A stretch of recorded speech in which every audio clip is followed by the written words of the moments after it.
Hello, we're Geeks Assembled, and today I'm joined by Susan and Ethan.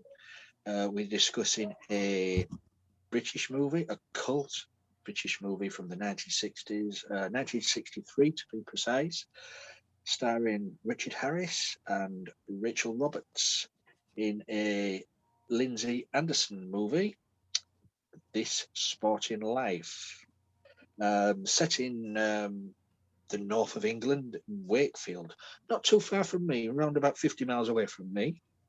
So the accent may be similar. Um, yeah, it's about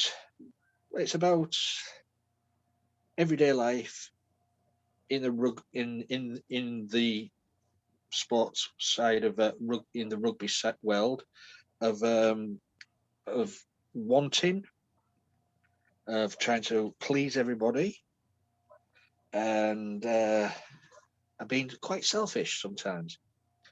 Um, and some good characterizations from most of the actors in this, and we will get into that as we go along. Let's see. I know both of these two people here haven't seen this movie before, so this is the first time for these two. So who do I go for opening thoughts? Oh, all right then. We'll go to Ethan then. Go on then. No, yeah, this is the first time I've watched this, and I'm kind of surprised I never saw it before. As you said, this is some bloody great actors in it. I just jumped into this without looking at Wikipedia. I just read like what this was about. It's about a rugby player, and I'll describe what it's about in a minute. But there's so many great actors in this, from the legendary William Hartnell, who played the first Doctor, Arthur Lowe, who was Captain Mainwaring in Dad's Army, and you've got as you said, you've got Richard Harris and Rachel Roberts in this. Alan Bardell, is that how you pronounce his name? Badel. Alan Badel. So great bloody English actors in this, and it's a very dark, gritty movie for that time, 1963. And this came out in February of 1963. So it wasn't that long before William Hartnell took the role of Doctor Who in November. This was the movie that Verity Lambert saw and said, "I want That's the him." Doctor. Mm. But yeah, for a movie like this from 1963 is very unusual, actually. It was very, I did read up about it afterwards. The term for this movie is, I believe, kitchen sink realism, where it came up in the 1950s. And was it 1950s and early 60s or something, where it described, they did it in theatre, novels and books and all that art and stuff like that, where it describes the protagonists as angry young men who were disillusioned with modern society. Mhm. And they were usually like working class and in domestic situations, trying to find escapism through pubs and all this and violence and stuff like that. But yeah, wow, it was a pretty brutal, hard-hitting movie, actually. Um, I said it was dark and depressing, but yes, Richard Harris plays this gentleman who is a rugby player, and in many ways, the story is about wanting to be noticed, and you want more. Uh, but as many classic stories like that go, it could go either way. You could either still keep your soul, or become selfish and let it overtake you. That's Yeah, what this story is about. It's about a rise to fame, you're wanting more, and the fame destroys you. It just basically makes you selfish, because this guy, you could see him have some good in him. And he starts off quite a nice guy, doesn't he? He's trying to talk to Margaret, who's his landlady, who he obviously likes, and he seems like a nice guy. So it's almost like she seems like the bitter, angry one. And you think, oh, she's a bit mean. But it's very clever. As the movie progresses, you then learn who the characters are, and it flips round where you understand why Margaret is like that, how she lost her husband to suicide. No wonder she's bitter. And Richard Harris's character is not really nice. He ends up becoming quite controlling, and all he wants is her. So he tries to woo her sexually, well, force sex onto her. He just wants it, and he just gets more and more, maybe not unhinged, but quite unhinged. Well, it was in a way a type of unhingement to having her, to the point where at the end that's all he's obsessed about, and it just destroys his fame, his fortune, and stuff like that. But that's a side of love as well, isn't it? Mm, He's in love with her. he is in love with her. He wants to see her happy because she's not a happy person. Yeah, He keeps saying to her, "I want you happy." yeah, So I mean, I know it's carry on. yeah. No, he did. You can understand he loved her and he was in love with her. Yeah. But you sort of see all that sort of like stress and anger, and him trying to push so hard that eventually it just all gets to him, and it turns him into something else. It's a very gritty depiction of, because I read up about Yorkshire at that time and how hard it was for people back then and stuff like that, and even the rugby players of that time. Yeah, it's a very well done movie, and it's very quiet. I love the editing to this. It's very different for a movie that time, where the first half of the movie is told in flashbacks, and it's very clever. I love it when a movie does something like this, where it's sort of not in the sense of non-linear, but it got to the point you were almost a bit lost. Where you were not lost, you're sort of thinking, "Where's that? Where does that fit in? Is this still in the present? Is this in the past now? Is this just happened?" And it cuts back to, like, say, him sleeping drunk at a Christmas party or something. It was a very well done movie, very dark, but I do like to watch a movie now and then that shows the realism of life. All the characterizations were done so well and stuff, and the sort of psychology of a few of them and stuff like that. Yeah, I always love to watch a movie that I've not seen yet, and one that's kind of different from something I would watch. I watch anything, but this was an interesting, almost cautionary tale, educational watch. You know, don't let fame and fortune and obsession get the better of you. Because in a way, that's what it is. And, you know, just like be happy with what you got. Because there's a message later on, which I'll get to moments later, where it is the message saying you don't need all that. If you've got something good already, that's good enough. So always remember that. But yeah, good choice of film. I did enjoy this. I like it when watching a good acted movie like this. So yeah, I liked it. This is why I like doing these casts, because we do, and I've said this many a time, movies or TV shows what people haven't heard of, haven't seen, the well-known movies of the time, and it's good to just dust them down and have a view of them with these, you know, people who have never seen them before. And just like Ethan there, he enjoyed it. Brilliant. Brilliant. Susan. Yeah, I think so. Susan, over to you. Yeah, it was brutal. It was really hard to see this guy with so much promise, um, basically try to force his way into uh, works for sport, but it doesn't work for the rest of life. That kind of attitude won't you know it made his relationship with Margaret. I mean, he raped her, and then he got soft after he raped her. I mean, it's just, you know and she tried to get rid of him. She asked him to please leave. She asked him to. She, I mean, she really tried to leverage him away. But the same kind of it was because people like Dad, or what was that character's name? Johnson. Yeah. Johnson loved him. Johnson loved Frank so much. He was just like, pushing him and loving on him and embracing him like a father figure. And so all of that love and all of that, it was the opposite for other people, except for Weaver's wife. She had the same sort of response as Johnson did. She was like, "Oh, I want that," and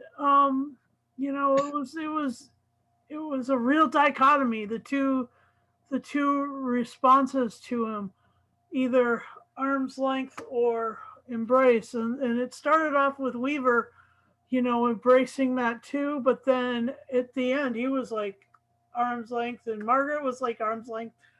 But, Johnson was still faithful to the end.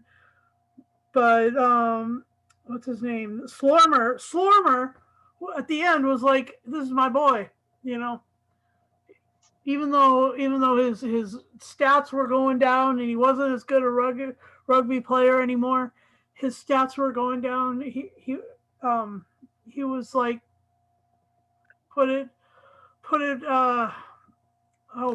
the funny thing was, the British American connection was that they called rugby football because it was written for a Hollywood audience, and then and soccer and football was called soccer, which was It's just made it easier for the Americans to understand. It made it a little bit easier, a little bit more like, get your mind around it sort of thing. Anyway, that was silly. But the brutality of it was intense, and but I mean, they had lots of scenery to chew. I mean, that's really what this was. I mean, the British filmmakers really, what were they? Hang on, who made this? Dave Story wrote it, and Lindsay Anderson directed, and they these filmmakers really they really knew how to bring the drama into each moment, and it was incredibly intense. And I love Johnson. I love William Hartnell, but I love the softness of Johnson. How he was really the most pure of all of the characters. He was like a flower, and I just think he was a little cinnamon roll, and we should protect him. And so anyway, I just think I really like this movie. But Frank was it was so intense. And Richard Harris, who went on to play Moses or Abraham, and went on to play Dumbledore, and went on to play Caesar, and just all these really amazing characters. He really had a long and storied career, just a lot of stuff he did, really good stuff. But this was like this was a righteous action, righteous acting. He hit it, and he didn't shy away from the brutality of the moments. And so I really liked his acting in this. And I've never really liked his acting until now, but now I liked his acting because, wow, shit, I was afraid of this dude. Anyway, over to you. Thank you, Susan. If I remember rightly, this was his first big movie part, lead part. So, he, as you say, he went for it.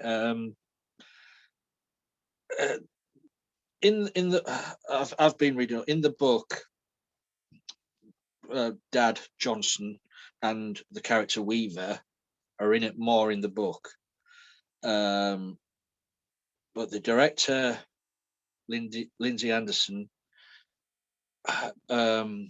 repressed his homosexuality all his life. But in the book and all like this, the character Weaver and Johnson also repressed their homosexuality. So they were, they did fancy Frank. Yeah, they fancied him.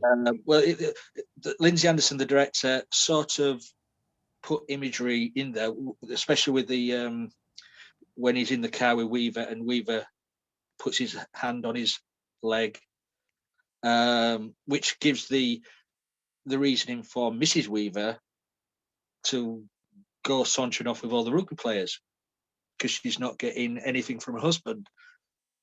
And with Dad as well, he did like him, and it was said. Margaret even said, he hasn't done a hard day's work. Look at his hands. He likes you. He likes you. She was saying he likes you. I already got that as well. I already got that. And it was only afterwards I looked it up and I was like, oh, I was right. Mm. But back in them days, you're it's just interesting that's why I thought this is an interesting film for that time to give off that imagery. That's quite brave. That was down to the director with the imagery. I mean, also with the imagery of all the rugby players in the bath naked, there was butt cheeks everywhere. But that was down to Lindsay Anderson's direction. Well, that was a little treat because I had never expected a bunch of naked men in this. I was like, sweet, good choice. But it is as Ethan said, it's back in then it was a new thing. It was, as you say, kitchen sink drama. The real gritty realism of Northern England. And there's been a few films around that time of similar sort of feel, A Taste of Honey. Was it Saturday Night, Sunday Morning with Albert Finney? Them sort of gritty Northern dramas. But this one, it's from beginning to end. You could get Carter in there? You see, that was 70. This was beginning of the 60s, all that. But yeah, from beginning to end, you're just watching it. And as I agree with what Ethan said, it's the way it's done in flashback, where he's drugged up on, at the dentist doing his teeth. He's on gas. He's thinking about what's gone on before. Then he's laid on the bed drunk. At this party, he's dreaming again. But it's just it's the acting in this, the characters. You say you've mentioned what's his name? Mannering, what's his name? Afalo, yeah. Afalo. I mean, it wasn't expecting Afalo to pop up, but even Leonard Rossiter was in this. Rigsby, he was in this. Then there was a certain other few people, what people know from Susan's world of Doctor Who. George Sewell was in this from Remembrance of the Daleks. What's his name? Frank Windsor from The King's Demons and Ghostlight. He was, he was in this. So, and to get Richard Harris, an Irishman, and Colin Blakely to play his best mate Morris, another Irishman, to play Yorkshireman. They did a pretty damn good job. They did a really good job of the accents. Good job of it. I mean, Colin Blakely was a very well-known actor in his own right. Yeah, he had a brilliant film career before he passed away in the 1980s. Yeah, they all sounded like they were part of all creatures great and small. That's in Yorkshire. So yeah, but it's, and you did feel for Frank, because you could see he was in love with Margaret. He wanted her to be happy, and as it's been said, his love went too far. His obsession with her went too far, but she never gave out. She was still pining for her deceased husband. So it was, you could tell it was just going to clash. He would do anything for her. Frank would do anything for Margaret. And she did give in a few times. She did smile. She did go out with the kids with him. She did start to enjoy herself. But then, the things, she thought she was out of place. There's the wedding and stuff like that. No, she didn't deserve to be there. She didn't deserve the fair cut. He just wanted to give her good things, what she'd never had. But yeah, he forced himself on her. But then they were at it again after that. They were at it again. He forced himself on her once, but then I think she enjoyed it a little bit more. She went back for some more. But it's just so well done, so well acted. So, favourite moments, things you weren't so keen on. Ooh. Susan.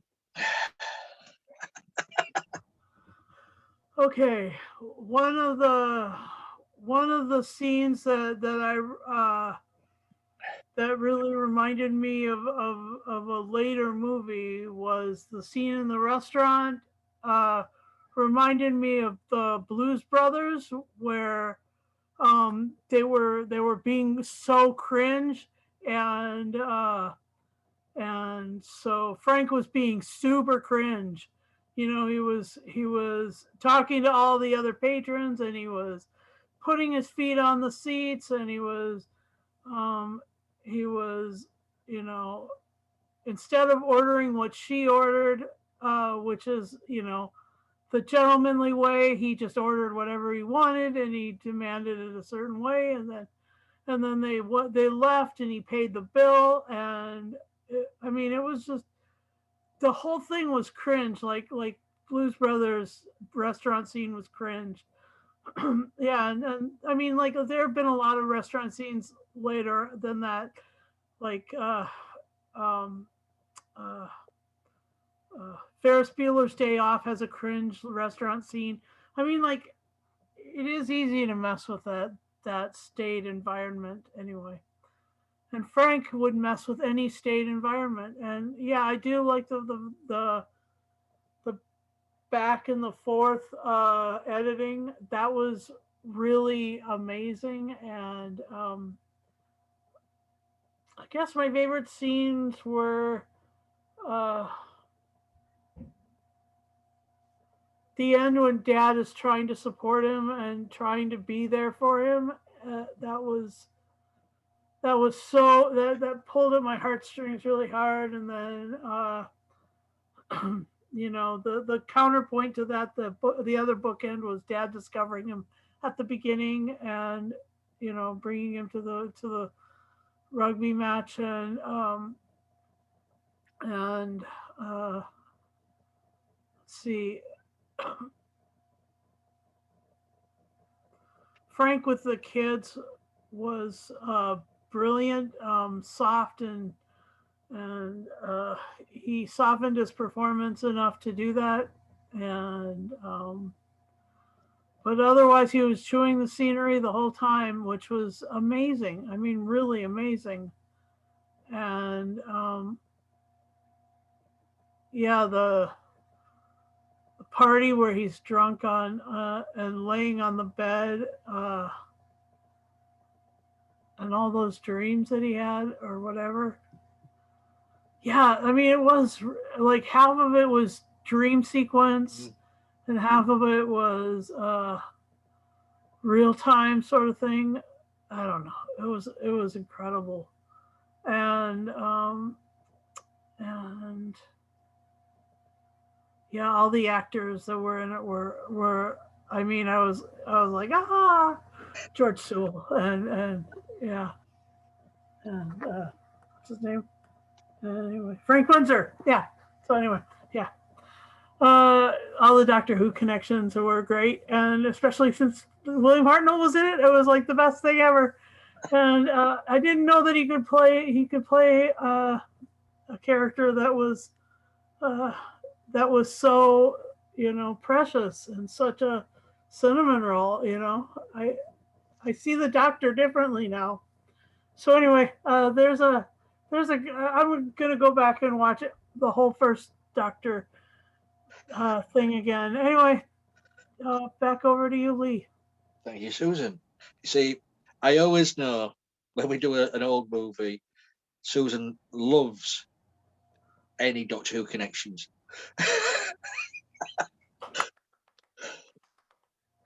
So good. What can you do?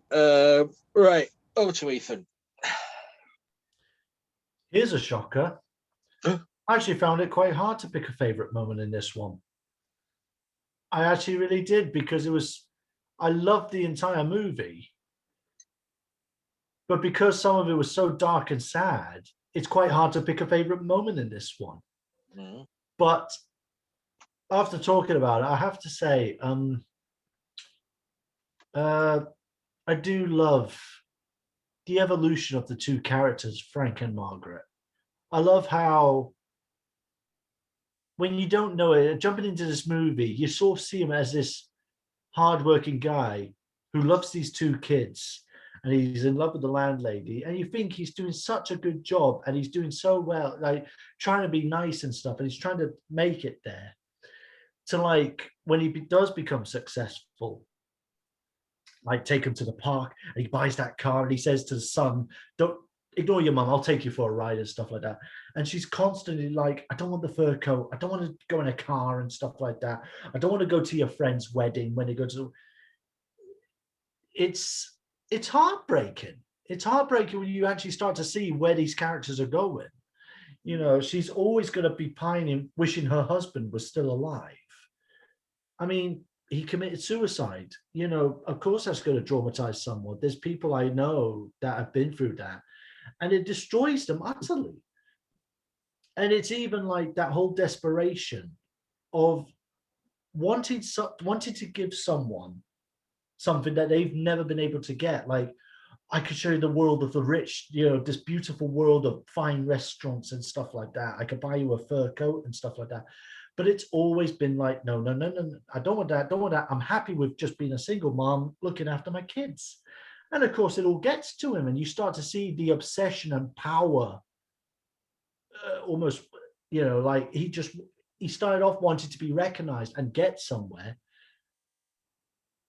And I sort of got this, actually. I sort of got it. There was this one scene which I thought, this is going to get sad, where he was talking to those kids. There's all those kids, and there was that crowd, and they go, "Oh, isn't that rugby player?" And he's talking to all the kids, treating them so lovely, like, which is something not like, sometimes they say it's not good to meet your heroes. Sometimes it might be all right to meet your hero, but he was just so open, because he was still the old man he used to be. Like, "Well, you do this, you kick it like that, you do that. Oh, you want an autograph? I'll tell you how you do that." It was so lovely, but I just, in my gut, I thought, he's going to change. Something's going to change him horrifically. And eventually, like Susan said, the restaurant bit, it was just like he had gone power mad or something. Just like, "Look at me, I'm so powerful now. I've got all this money. I've made it somewhere." And even the fight where they had at the house, just saying, they're nothing. They grew up with nothing and stuff like that. And she says, "I don't want all of that. She just says, "I don't want all of that. I'm happy with where I am. We don't need money. We don't need all that kind of stuff." And it's true. That's actually a powerful lesson. Sometimes money doesn't buy you happiness. That's what a lot of the message is. And Money doesn't fame buy you too. happiness. Fame and Fame and popularity money. too. Yeah, fame and money doesn't buy you happiness. Even one of my heroes, Jim Carrey, mentioned that.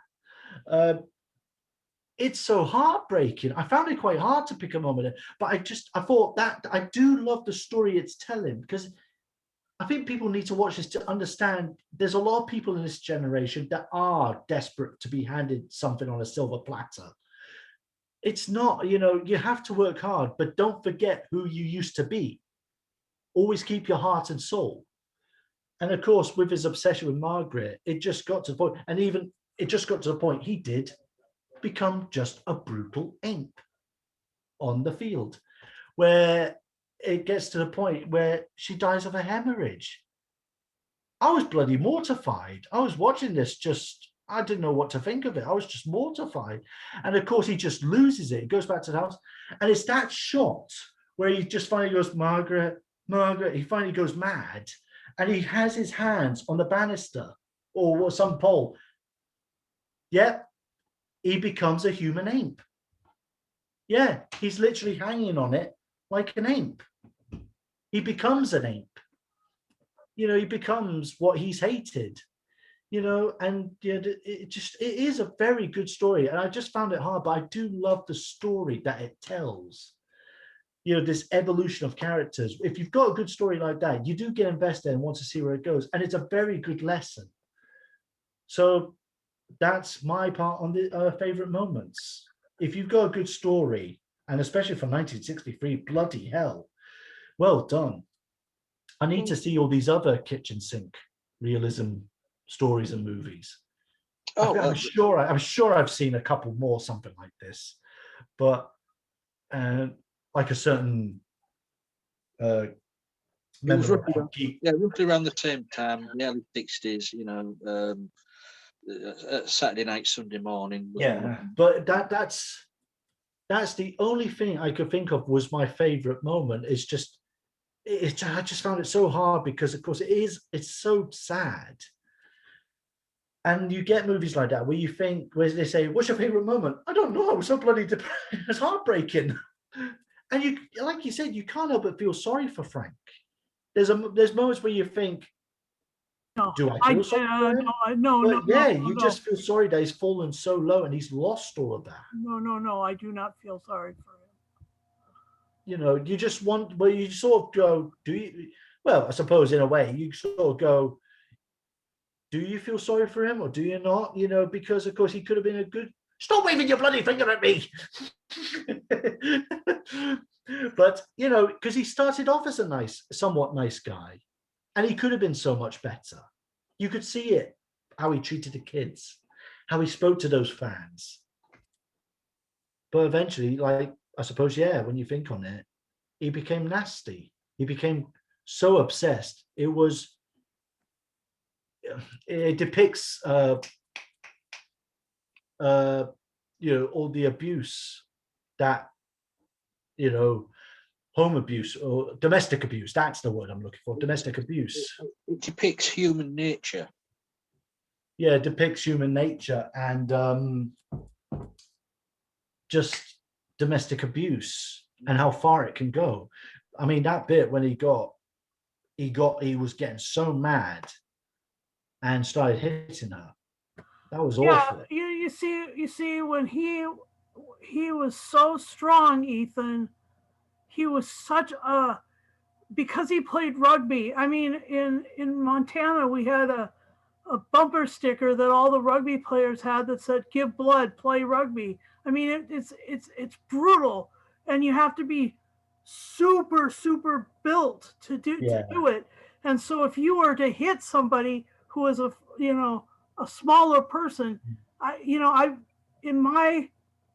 in my opinion, it was that blow that did her in. He killed her then, and it was just a longer, slower death because of his arms and his shoulders and even his neck is huge. I mean, I was quite surprised how big actually Richard Harris looked at this. But no, I think that's all I could say about in this section of favorite moments. It's the evolution and the storytelling of these two characters. It's a cautionary tale. That's what it is. It's a cautionary tale. You said true. And not every movie is a happy tale or No. a happy ending. But it's a damn good story. It's Yeah. damn good acting. Um, Oh, the acting in this was bang on I, point. I mean, I mentioned earlier that the characters Johnson and Weaver are more in the book than the movie. I was disappointed that Johnson just disappeared. Where did he go? I've never read the book, so of Yeah. course I don't know. But That was Where did, trippy. yeah, where did Dad go? The last he was seen was, when he was helping him back into the car after the dentist visit, and then you don't see the character again. now that you mention it, I do look back on it because it didn't cross my mind. I watched it, but now I look back on it, I'm sort of like, yeah, he just sort of disappeared Yeah, that was it. randomly. And I thought he was going to be a bit of a more prominent. He was. Like a more prominent appeal. I mean, Frank mentioned him when he moved into the other lodgings. Is Johnson still here? Oh no, he moved on ages ago. But that was I'm thinking. Well, there was no explanation where he'd gone, which was a shame because Hartnell was brilliant in the characterization. I agree with what you say, Ethan, and I agree with what you say, Susan.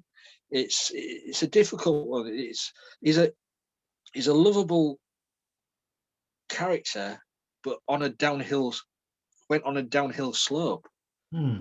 I say money, fame can ruin people. I mean, for £1,000, it was £1,000, wasn't it? He was bought for £1,000 for the rugby team, and that was a lot back then. That was a lot back then. Hell of a lot of money back then, and that's when it all started. I think he was a violent person before then because he got into that club where the rugby team went and just picked a fight with one of the rugby players, just to make them aware that he was there, because he wanted what they had. He wanted that. He wanted the admiration from the crowd. He wanted the power. He wanted the fame of being part of that scene about the rugby. Because believe it or not, up north, rugby is a big thing. Oh, it is. It is. It still is. I mean, it may not be as big as it used to be, but it still is big. Sometimes bigger than football, or as the Americans call it, soccer. But yeah, the imagery of this is so. The dreams. Well, not the dreams. It's the memories, isn't it? He's having. He's reliving the memories while he's under the influence of the gas and the drink. And I agree. When the violence appears, it is shocking. But I have seen worse in modern sort of movies. But at the time, I think this was rated an 18, was an X movie because of the violence and because of the bare bottoms. But now it's what is it now rated? It's a 12 now. So anyone of 12-year-old can watch this, which I don't recommend. I would recommend it actually. Yeah, but so I don't know where they get the. I don't know where the certificates come from for some of these movies. I would say maybe a 15 upwards. 12. But yeah, and the way it was shot, it didn't pull any punches. It was shot. It was, as you say, gritty realism. That's how it was back then. That's how they lived. That's how life was, lived back then. The back streets. Those little grotty houses we all used to live down in the streets. We still do. Up north, we still do. Down south, they live in mansions and drink champagne every day. We don't. It's dripping on bread. We have. Yeah. But look, as I said, I think if I remember rightly, Richard Harris and Rachel Roberts were both nominated for Oscars for this, and Rachel Roberts, if I remember rightly, won the British BAFTA for Best Actress for this movie. And you can see why. She was a very, very underrated actress. She committed suicide back in the 80s, I think it was, 1980s. Yeah, I was surprised. I totally forgot about that, actually. I looked it up and, yeah, she was only like, what, 53? Yeah. 53. But the way the performances, I mean, to get the performances out of these people, that's totally down to good writing, good acting, and brilliant directing. So you've got to be Lindsay Anderson was an awesome actor, director. So check out some of his movies as well. Yeah, I think I will, actually. I will. I'm going to. he put his I like to give myself a new list. Yeah, he put his repression in his imagery in movies. This is why this was what came out like this. He could have gone a bit more, but he played safe with this. And but you could really tell the love between Johnson and Frank. I mean, you could see that. You could see that love. You could see that he was so. Johnson was so. Dad was so captivated by Frank from the very beginning. Well, it's like, yeah, he looked after him as well, because was it Weaver who said to him, "What about your little dog?" Yeah. You know, that wasn't, you know, and he said that wasn't very nice. Yeah. So it's just a damn good movie. It's as I said, it's a cult, it's a classic.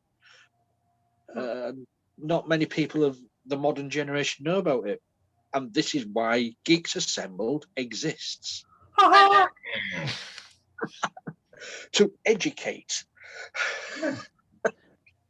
Well, that's what I like about this film. I love the story. If you've got a story that also, you know, obviously not overblows it, but if it tells you a good lesson, you've got a damn good story. And I love it when it gives you a good lesson. I've already said what the lesson's about in this. And if you take that on board, then at least you won't turn out like what Paul Frank went through. Yeah. But it's like or Margaret. Or Margaret, yeah. It's two stories. It's two stories of them about a victim of losing someone to suicide, a victim of someone getting but famous also and losing their heart and soul. I mean, her slow murder. Yeah. I mean, she was slowly murdered by Frank. I don't know about that. She had a brain aneurysm. Okay, she had a brain bleed, and she was hit hard by someone who plays rugby. I don't think that she would have survived it. Even today. Murder is planned. But murder is planned. But so I wouldn't suggest that. Murder is planned. But she got smacked on the face. The sheer, you know, arm strength of Frank hitting her head did her in. It just took a while to see it. Well, maybe he was the cause of her death. Yeah. Maybe killing her, but not murder. That's semantics, guys.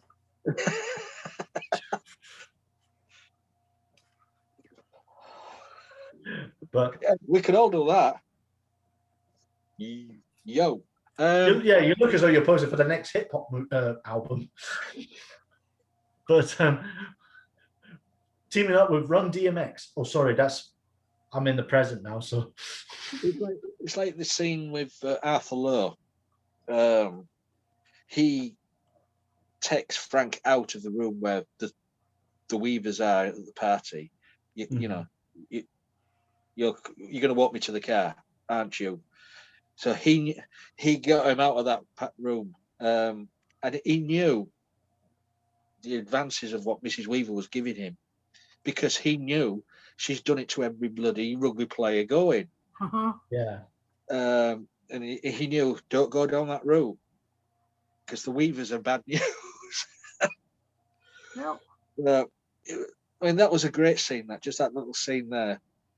Then he drives up "Merry Christmas." But yeah, brilliant movie. Anything else you like to say about this before we go to the final say and score? No. Okay then. Long live William Hartnell. And the sad thing is that she died of something really similar to what he actually died from. Yeah. God, this is so hard to do.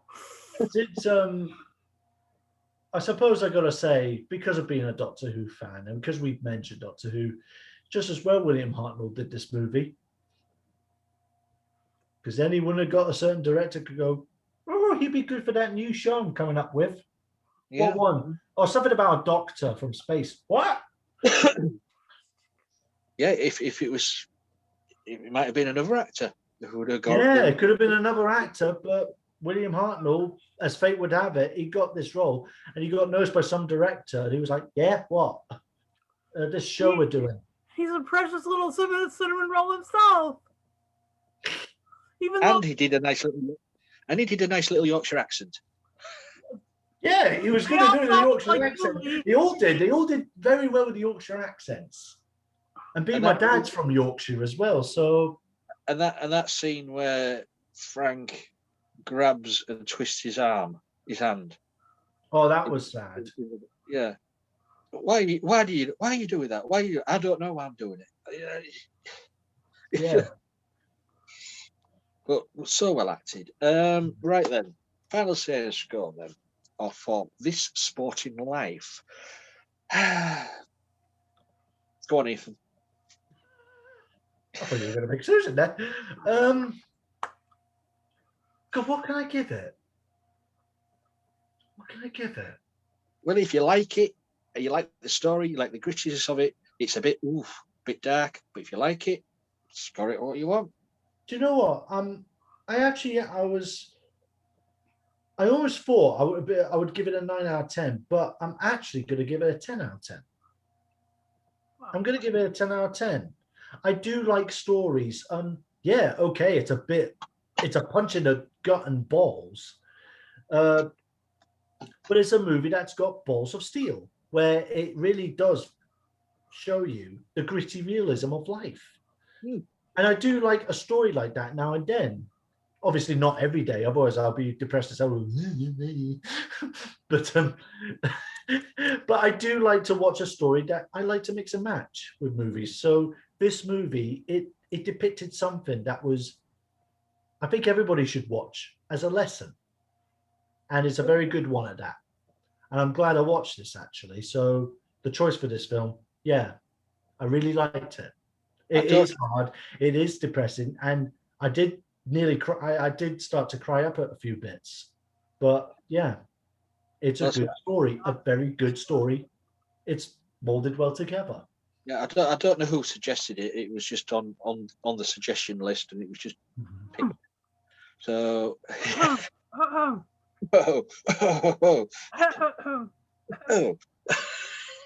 that's a nasty cough you've got there. Gee, I wonder who we've just worked out who picked it. Over to Susan. All right. Well, let's see. For all of its the horror of domestic abuse, like you were saying, guys. I mean, the story is rough, but its presentation is amazing. It's a really amazing movie. And I just I came away from it going just kind of reeling, especially when he's standing in her house, but he hasn't, like, it's not like he's sitting there all confident. He's standing in her house grieving, Mm. And so, I think that maybe he'll come through on the other side, either more human or better or whatever. But you could tell that he was just he was actually a monster for a while there, and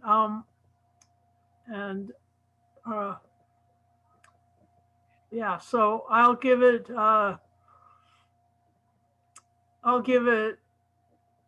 10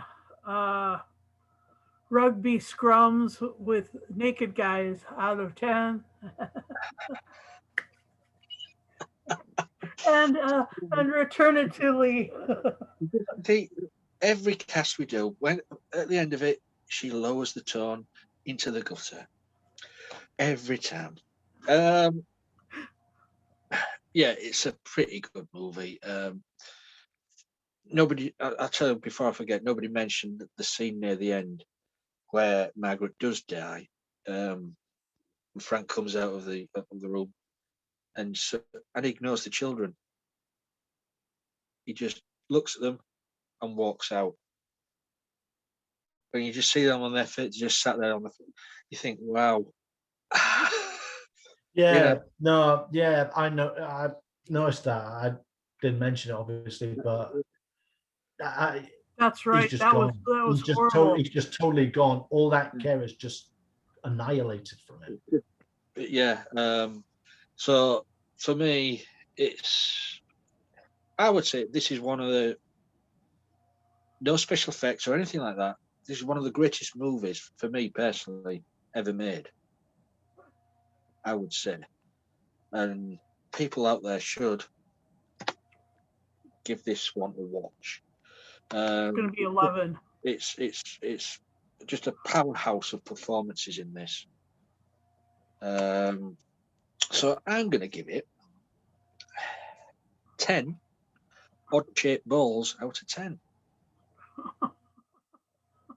Or rugby balls, as we call them in the UK.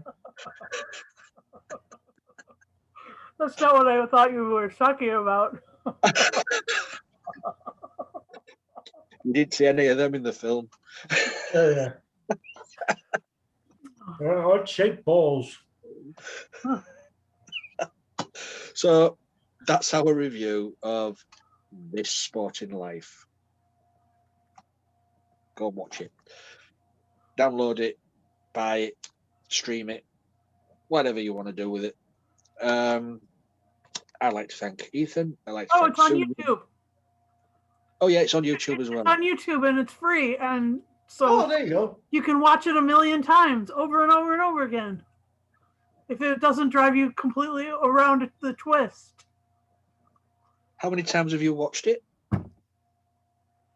3. 3 times. I've only done it once. I only watched it the first time yesterday. No. So, yeah, guys, thanks for joining me talking about this movie. I've appreciated this one because it is a damn good movie. You guys out there, please leave a comment below, letting us know what you thought of the movie. Let us know what movies or TV you'd like us to talk about, music albums even, or audio dramas. Every suggestion is taken into account and put on a list, and we just pluck them out randomly. We're on YouTube, we're on Twitter, we're on Facebook. So if you want to join, please leave a message on there, and it'll get back to me somehow. Might get back to Susan, she'll pass it on, or it might get to Ethan, he'll pass it on, or he'll point it out to me. You know, we're always there paying attention to what people are saying. Also, YouTube, if you're not subscribed, please subscribe. You know, because if you don't subscribe, you won't know what we're putting out. And to know what we're putting out, press the notification bell, because you'll get a little ding every time. Ethan's little ding is not working again. I heard it.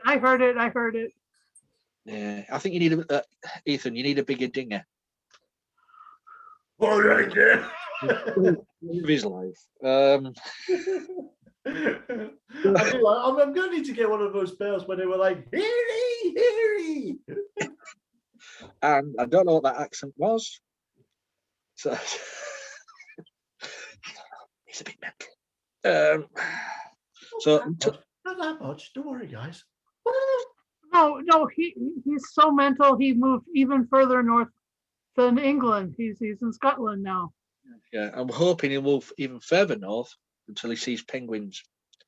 All right, son. All right, Pingu. Are the penguins in the south? Anyways, I digress. So until next time, guys, be kind and play safe together. Bye for now. Bye-bye.